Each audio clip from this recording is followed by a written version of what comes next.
Hey there, homeowners and future legacy builders. If you own real estate, whether it's your primary home, rental properties, or vacation homes, you need to have an estate plan in place. Why? Because the last thing you want is for the government to decide what happens to your property when you're gone. Today, I'm breaking down the key things you need to know about estate planning and real estate in simple, no jargon terms. I'm John Hurlbut, a certified real estate planner and probate real estate specialist with over 22 years of experience helping homeowners preserve wealth, minimize taxes, and create a seamless plan for their real estate assets. So let's dive in before your family ends up in a courtroom instead of enjoying that beautiful home you worked so hard for. All right, let's start with what happens if you don't have a plan. If you pass away without a will or a trust, your real estate goes into probate court, which is a long, expensive, and very public process.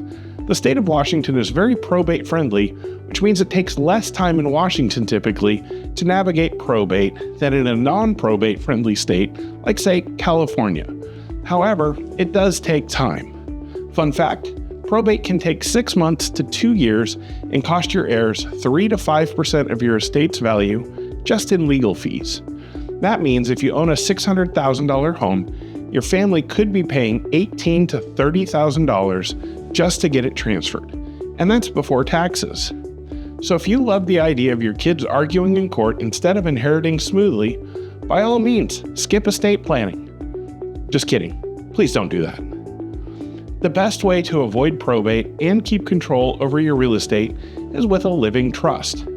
A living trust holds your real estate while you're alive and transfers it automatically to your beneficiaries when you pass.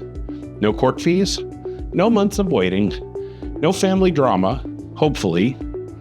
With a trust, you decide who gets the property, when they get it, and how they get it. And here's the kicker. You can update it at any time. Think of it like your favorite Netflix subscription. You're in control. Well, except for those surprise price hikes. There are some cons to having your real estate in a trust. For example, if your primary residence is in a trust and you want to, say, refinance it, you'll need to pull it out of the trust, complete your refinance, and then put it back into the trust. And a trust isn't set it and forget it. You'll want to review it every so often to make sure that it continues to echo your wishes for your estate after you pass.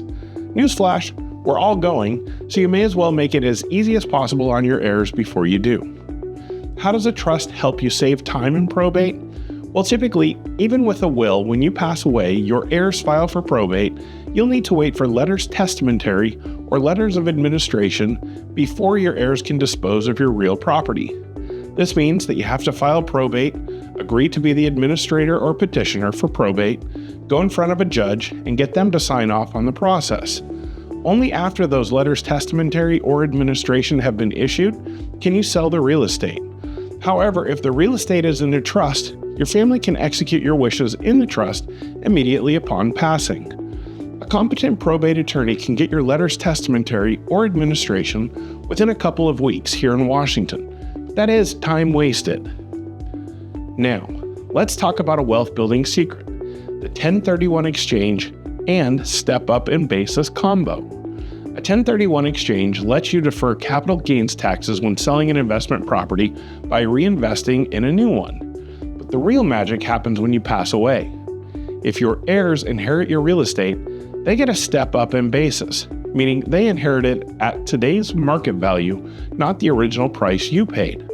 Click on the link up here to watch my video on step-up basis versus carryover basis to understand more about what we mean by these terms. Here's a hint, step up better than carryover.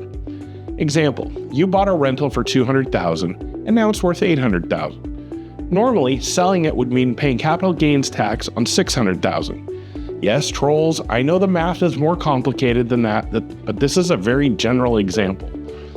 But if your heirs inherit it, the new cost basis is $800,000, and if they sell it immediately, they pay no capital gains tax.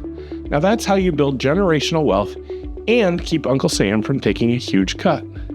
And before you let someone tell you that you should just give the home to your heirs before you die, or even put them on title, call me, and I'll tell you why you don't want to do that.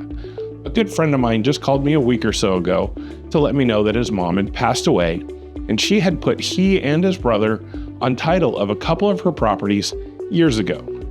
That little nugget will probably cost them tens of thousands in taxes that they didn't have to pay if his mom had simply met with someone like me.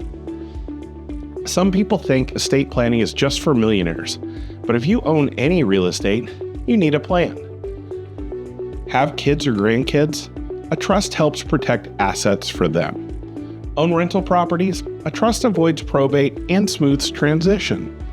Want to minimize taxes? A trust plus a 1031 exchange equals huge savings. It's about protecting what you've built and making life easier for your family. All right, now you know the basics of estate planning and real estate.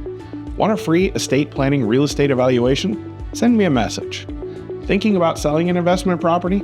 Let's talk about 1031 exchanges. Don't give away a ton of money in taxes if you don't have to. If you thought this video was helpful, make sure to like, subscribe, and hit that little bell icon so you never miss an update on building generational wealth through real estate. I'm John Hurlbut at Altitude Homes, helping you make smart real estate moves now and for future generations. Catch you at the next one.